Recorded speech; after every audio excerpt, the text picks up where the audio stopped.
राम राम साथियों। मैं सुखदीप सेलपाड़ आपके अपने YouTube channel SK GK tricks पर आपका स्वागत करता हूं। साथियों, आज का जो हम टॉपिक लेकर आए हैं आपके सामने वो है संविधान का नागरिकता से संबंधित। भारतीय नागरिकता के बारे में हम एक एक बातें पढ़ेंगे। जो जो एग्जाम में चीजें आती हैं वो आज आपकी क्लियर हो जाएंगी। अगर ये वीडियो देखने के बाद अगर आपका कोई एग्जाम होता है तो आप निश्चित तौर पर यहाँ से क्वेश्चन बिल्कुल सही करके आओगे, कोई भी क्वेश्चन आपका गलत नहीं होगा। तो साथियों, अगर आपने हमारे चैनल को अभी तक सब्सक्राइब नहीं किया तो आप हमारे चैनल को सब्सक्राइब जरूर कर दीजिए और साथ में बेल आइकन दबा दीजिए और वीडियो को ज़्यादा से ज़्यादा शेयर करने का काम करिए साथियों। और मैं साथियों आपको बता देता हूं कि अगर आपको इसकी पीडीएफ की ज़रूरत है तो आप मेरे से कांटेक्ट करके ये पीडीएफ ले सकते हैं। अगर आप हमारे टेलीग्राम ग्रुप से जुड़ना चाहते हैं तो वहां पर आपको ये पीडीएफ मिल जाएगी और टेलीग्राम का जो लिंक है वो इसी वीडियो के डिस्क्रिप्शन में मैंने दे दिया है। तो नागरिकता के बारे में अगर मैं बात करूं साथियों, सबसे पहले हम नागरिकता के बारे में कुछ बातें पढ़ें। तो सबसे पहले बात आती है नागरिकता के बारे में कि भाई जो हमारी नागरिकता है ये संविधान के किस भाग में है। तो अगर बात आ जाए भाई संविधान के किस भाग में नागरिकता है, तो भाग की अगर तुमसे बात पूछे तो साथियों याद रख लेना नागरिकता संविधान के दो भाग में है। भाग नंबर दो में है प्यारे साथियों। और उसके बाद तुमसे पूछ ले भाई नागरिकता का प्रावधान किस अनुच्छेद में है, तो अनुच्छेद की अगर बात आ जाए तो अनुच्छेद याद रख लेना, अनुच्छेद 5 से लेकर 11 तक हमारी नागरिकता है। क्या है? नागरिकता है साथियों, ये बात तुम्हें याद रखना। और भारत में जो नागरिकता है हमारे देश में वो एकल नागरिकता है। किसी है? एकल नागरिकता है। और ये कहाँ से ली गई है? ये ब्रिटेन से ली गई है। कहाँ से ली गई है साथियों? ब्रिटेन से ली गई है। ये बात तुम्हें अच्छी तरह से याद रखनी है। अब हम हमारे नोट्स से कुछ बातें पढ़ते हैं कि भाई क्या क्या चीज़ हमारी कैसे कैसे हुई है उसके बारे में हम पढ़ें। तो सबसे पहले मैं बात तुमसे करता हूँ कि भाई नागरिकता के बारे में, ठीक है। नागरिकता के मैंने बता दी भाई एक भाग नंबर कौन से में है, तो भाग 2 में है। और अनुच्छेद पूछ ले तो साथियों अनुच्छेद 5 से लेकर 11 तक है हमारी नागरिकता का प्रावधान है। और भारत में किस प्रकार की नागरिकता है ये बात भी मैंने बता दी। भारत में एकल नागरिकता है। ये सीधा सा प्रश्न आपके एग्जाम में पूछ लिया जाता है तुमसे कि भाई भारत में किस प्रकार की नागरिकता है? एकल नागरिकता है। और तुमसे पूछ ले भाई भारत में जो नागरिकता है एकल नागरिकता का प्रावधान है वो कहाँ से लिया गया है, तो ये लिया गया साथियों ब्रिटेन से। कड़त लिया गया भाई, जो लिया गया भाई ब्रिटेन से। उसके बाद तुमसे पूछे कि भाई भारत में कितने प्रकार की नागरिकता है, तो भारत में 5 प्रकार की। भारत में 5 प्रकार की नागरिकता है। कौन कौन सी नागरिकता है 5 प्रकार की? तो एक तो होता है साथियों जन्म से, एक होता है भाई वंश परंपरा से, और एक होता है पंजीकरण के माध्यम से, एक होता है देशीयकरण के माध्यम से, और एक होता है भूमि अर्जन से। क्या होता है? भूमि अर्जन से। अब एक बार मैं इसके ऊपर पूरी तरह से नजर डाल लेते हैं कि भाई किस किस तरह से क्या क्या हमने पढ़ा है। देखिए सबसे पहले हमने पढ़ा भाई नागरिकता के बारे में। और नागरिकता की अगर बात आ जाए तो भाग 2 में है। अगर तुमसे अनुच्छेद की बात पूछ ले तो अनुच्छेद 5 से 11 याद रख लेना। उसके बाद मैं तुमसे बात करूं कि भाई भारत में किस प्रकार की नागरिकता है, तो भारत में जो नागरिकता है वो एकल नागरिकता है। किसी है? एकल नागरिकता है।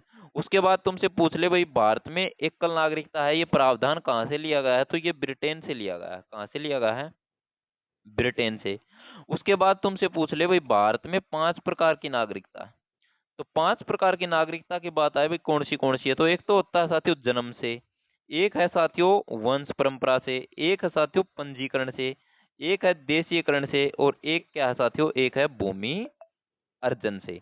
तो इसके बारे में अगर हमें एक एक बातें पढ़ें कि भाई जन्म से किस प्रकार से है, तो अगर मैं जन्म की बात करूं प्यारे साथियों कि भाई जन्म से नागरिकता की मैं बात करूं तो 26 जनवरी 1950, क्या याद रखना है? 26/1/1950 यानी कि हमारा संविधान लागू हुआ उसके बाद।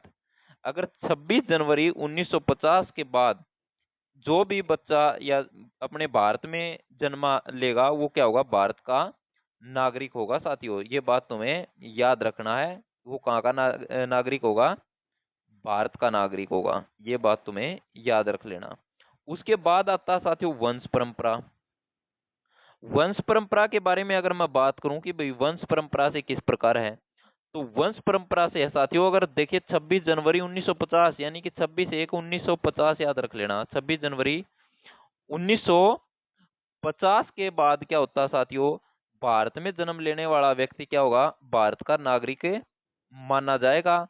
लेकिन इसमें एक शर्त है, शर्त क्या है भाई, इसमें शर्त ये है कि भाई जो बच्चे के जो क्या है माता पिता, यानी कि माता और पिता, बच्चे के माता और जो पिता हैं वो साथियों भारत के नागरिक होने चाहिए। कहाँ के नागरिक होने चाहिए, हमारे भारत के नागरिक होने चाहिए, ये बात तुम्हें याद रखनी है। उसके बाद बात करता हूं मैं साथियों, भाई एक होता है देशीयकरण। क्या होता है देशीयकरण?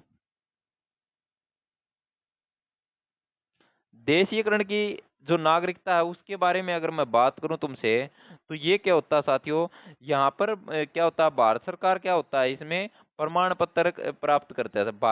भारत सरकार से क्या होता है साथियों, प्रमाण पत्र प्राप्त करना होता है। क्या होता है, प्राप्त करना होता है, और उससे क्या होता है साथियों, भारत की नागरिकता मिल जाती है। उसके बाद एक होता है साथियों पंजीकरण। पंजीकरण, ये पंजीकरण की मैं बात करूं तुमसे कि भाई पंजीकरण से भारत की नागरिकता, तो इसमें साथियों तरह तरह की चीजें होती हैं। एक तो क्या होता है साथियों, इसमें पंजीकरण का माध्यम होता है या भाई पंजीकरण के लिए प्रार्थना पत्र देने से क्या हो जाता है साथियों, वो अपना नागरिकता मिल जाती है। लेकिन इसमें क्या होता है साथियों, इसमें 6 माह यहाँ पर रहना चाहिए। लेकिन साथियों ये क्या कर दिया, उसके बाद ये थोड़ा इसमें परिवर्तन कर दिया था कि भाई ये क्या हो गया था, 6 माह की बजाय कितना कर दिया था, ये पहले 6 था और अब 5 कर दिया गया, 5 वर्ष। ठीक है, ये बात भी तुम्हें याद रख लेना पंजीकरण के द्वारा। और मैं बात करूं तो साथियों पंजीकरण के द्वारा उन महिलाओं को भारत की नागरिकता मिल सकती है जो भारत में क्या होता है साथियों, विवाह करना चाहती हैं या विवाह कर चुके हैं, उनको भी भारत की नागरिकता पंजीकरण के माध्यम से मिल जाएगी। उसके बाद होता है कि वे भारत के जो नागरिक हैं उनके बच्चे जो जन्म लेते हैं साथियों, तो बच्चे जो जन्म लेते हैं उनका भी क्या होता है, उनका भी पंजीकरण के माध्यम से भारत की उसको क्या मिल जाती है, नागरिकता मिल जाती है। ये बात भी तुम्हें याद रखना है। उसके बाद एक चीज है भाई भूमि विस्तार। क्या है, भूमि विस्तार। भूमि विस्तार या भूमि अर्जन, ठीक है। इसके द्वारा क्या होता है भाई, अगर कोई भी भूभाग, कोई भी मतलब भूभाग है, कोई भी जमीन का हिस्सा है, वो क्या होता है साथियों, अगर भारत में शामिल होता है, तो भारत में शामिल होता है तो जो यहाँ की जो जनता है, जैसे ये जनता है सारा की सारी, तो ये जो सारा की सारी जनता है ये किसका हिस्सा माने जाएगी, ये हमारे भारत का हिस्सा माने जाएगी। जो यहाँ की जो जनता है, यहाँ के जो रहने वाले लोग हैं, उनको भारत की नागरिकता मिल जाएगी। ये बात तुम्हें याद रखनी है प्यारे साथियों। तो ये हमने पढ़ा कुछ नागरिकता के बारे में। उसके बाद आगे बढ़ते हैं, तो हमने ये चीजें पढ़ी यहाँ से, जन्म से नागरिकता, वंश परंपरा से, पंजीकरण के माध्यम से, देशीयकरण से और भूमि अर्जन से। तो तुम्हें याद भी हो गया होगा साथ साथ में कि भी हमने जन्म से किस प्रकार पढ़ा था, वंश परंपरा से क्या पढ़ा था, पंजीकरण के माध्यम से क्या पढ़ा, देशीकरण से क्या पढ़ा, और उसके बाद मैं बात करूं तो साथियों भूमि अर्जन से हमने क्या पढ़ा। तो अब आगे बढ़ते हैं। आगे साथियों भारत में जो नागरिकता है वो 3 प्रकार से समाप्त भी कर दी जा सकती है। भारत में जो नागरिकता है प्यारे साथियों, नागरिकता अगर समाप्त कर दी जाती है तो कितने प्रकार से नागरिकता समाप्त कर दी जाती है, 3 प्रकार से। किस किस प्रकार से? एक तो भाई परित्याग करना, ठीक है, परित्याग करना होता है एक, तो उससे क्या होता है भाई, नागरिकता का समाप्त हो जाती है। उसके बाद क्या होता है, पर्यावसान से। क्या होता है, पर्यावसान से भी क्या हो जाता है साथियों, नागरिकता समाप्त हो जाती है। और उसके बाद मैं बात करूं तो साथियों वंचित किए जाने से, वंचित, नागरिकता से वंचित किया जा सकता है। या मैं सीधी सी बात तुम्हें बताऊं कि भाई नागरिकता का एक तो परित्याग करने से नागरिकता समाप्त कर दी जाती है, या भाई क्या हो जाता है, किसी अन्य देश की अगर नागरिकता स्वीकार कर ले है कोई भारत का व्यक्ति, तो उसकी नागरिकता भी समाप्त कर दी जाती है। और उसके बाद मैं बात करूं तो साथियों सरकार द्वारा नागरिकता छीनने पर भी नागरिकता समाप्त हो जाती है। ये बात तुम्हें याद रखनी है।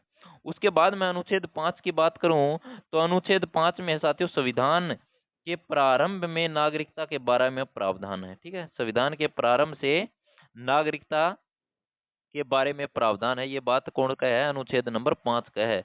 उसके बाद अनुच्छेद 7 की मैं बात करूं तो साथियों अनुच्छेद 7 क्या कहता है, अनुच्छेद जो 7 है वो कहता है भाई भारत से पाकिस्तान जाने वाले व्यक्ति का प्रावधान है। व्यक्ति है उसका क्या है, उसकी नागरिकता का प्रावधान किस में है। कोई भी व्यक्ति भारत से पाकिस्तान जाए तो उसकी जो नागरिकता का प्रावधान है वो कड़ा है, तो वो है साथियों अनुच्छेद नंबर 7 में है। यह बात तुम्हें याद रखनी है। उसके बाद अनुच्छेद में 6 की बात करूं, अनुच्छेद नंबर 6, अनुच्छेद 6 की अगर मैं बात करूं तो साथियों इसमें क्या है, पाकिस्तान से भारत आने वाले व्यक्ति की नागरिकता का प्रावधान।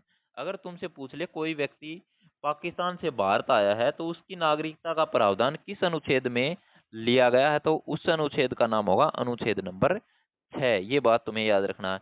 अगर भारत से पाकिस्तान चल जाए, भारत से पाकिस्तान कोई व्यक्ति चल जाए तो अनुच्छेद नंबर 7 याद रख लेना। अगर पाकिस्तान से भारत आ जाए तो अनुच्छेद नंबर 6 याद रख लेना। उसके बाद मैं बात करता हूं अनुच्छेद नंबर 8। अनुच्छेद 8 की मैं बात करूं तो भारत के बाहर रहने वाले भारतीय उद्भाव के कुछ व्यक्तियों को नागरिकता का अधिकार है। ये बात भी तुम्हें याद रखनी है। उसके बाद मैं बात करता हूं अनुच्छेद 9। अनुच्छेद 9 में क्या है, अनुच्छेद 9 कहता है यदि कोई व्यक्ति इच्छा विदेश नागरिकता स्वीकार करता है तो उसकी नागरिकता स्वतः समाप्त हो जाएगी। ये बात मैंने बताई भी थी कि भाई अगर कोई व्यक्ति विदेश की नागरिकता ले है तो उसकी भारत की जो नागरिकता है वो स्वतः ही समाप्त हो जाएगी। ये अनुच्छेद नंबर 9 का है यह बात। उसके बाद अनुच्छेद नंबर 10 की बात आती है तो अनुच्छेद 10 क्या कहता है, अनुच्छेद 10 कहता है कि भी किसी व्यक्ति की नागरिकता संसदीय विधि द्वारा ली जा सकती है। ठीक है। उसके बाद क्या है साथियों, उसके बाद है अनुच्छेद नंबर 11। और अनुच्छेद 11 क्या कहता है, ये कहता है भी संसद है, अनुच्छेद 11 क्या कहता है, अनुच्छेद 11 कहता है प्यारे साथियों कि भाई संसद नागरिकता से संबंधित कानून बना सकती है। तो ये हमने पढ़ा साथियों, आज हमने नागरिकता के बारे में। उम्मीद करता हूं तुम्हें अच्छी तरह से समझ में आ गया। तो सबसे पहले एक बार आप ये मुझे बता दिए कि भारतीय नागरिकता का प्रावधान किस भाग में है, तो संविधान के किस भाग में है। तो मैंने अभी बताया था आपको किस भाग में है, तो आपको अच्छी तरह से पता होगा ये कौन से भाग में है। तो ये भाग नंबर 22 में होगा, सॉरी भाग नंबर 2 में। भाग नंबर 2 में क्या है, नागरिकता है। उसके बाद मैं तुमसे पूछूं भाई अनुच्छेद पढ़े भाई हमने, नागरिकता से संबंधित अनुच्छेद कहाँ से कहाँ तक है, तो तुमने बता दिया 5 से लेकर 11 तक अनुच्छेद किससे संबंधित है, नागरिकता से संबंधित है। उसके बाद तुमसे कोई पूछ ले कि भाई जो नागरिकता है वो कितने प्रकार की होती है, तो कितने प्रकार की है नागरिकता, तो एक तो होती है साथियों जन्म से, जन्म से हमने पढ़ा। उसके बाद एक हमने पढ़ा वंश से। उसके बाद हमने पढ़ा पंजीकरण से। पंजीकरण के बाद मैं बात करूं तो हमने पढ़ा देशीकरण से। और एक हमने पढ़ा साथियों भूमि अर्जन, भूमि अर्जन अर्जन। ठीक है, ये हमने पढ़ी नागरिकता के प्रावधान। उसके बाद मैं बात करूं कि भाई हमने एक चीज पढ़ी कि भाई नागरिकता समाप्त हो जाती है, तो नागरिकता कितने प्रकार से समाप्त की जा सकती है, 3 प्रकार से समाप्त की जा सकती है। किस किस ढाल से, एक तो भाई नागरिकता का त्याग करना, त्याग, अगर हम किसी चीज का त्याग करते हैं तो वो अपने आप खत्म हो जाएगी। ठीक है। एक के है भाई हमने कोई दूसरे देश की नागरिकता ले ली, दूसरे देश की नागरिकता ले ली, तो वो क्या हो जाता है साथियों, हमारे जो देश की नागरिकता वो खत्म हो जाती है। तीसरे प्रकार की कौन सी है, तो तीसरे प्रकार की मैं बात करूं तो साथियों वो है छीनना, सरकार के द्वारा छीनना। अगर सरकार नागरिकता छीन लेता है तो भी आपकी नागरिकता समाप्त समझी जाएगी। तो ये हमने पढ़ा साथियों, आज क्या पढ़ा, नागरिकता से संबंधित। और उम्मीद करता हूँ ये क्लास आपको बहुत अच्छी लगी होगी, और अगर अच्छी लगे तो ज्यादा से ज्यादा शेयर कर देना, साथ साथ में अपने नोट्स बना लेना, क्योंकि साथियों जल्द ही हरियाणा सीईटी ग्रुप डी का एग्जाम होने वाला है, उसके लिए बहुत ही महत्वपूर्ण साबित होने वाली क्लास मैं आपके लिए डाल रहा हूँ। तो ज़्यादा से ज़्यादा शेयर करने का काम कीजिए और अपनी पढ़ाई पर पूरी तरह से अपना फोकस रखिए। तो मिलते हैं साथियों एक और ज़बरदस्त क्लास के साथ, तब तक आप अपना ख्याल रखिए, बेहतरीन तरीके से अपनी तैयारी करते रहिए। जय हिंद साथियों, जय भारत।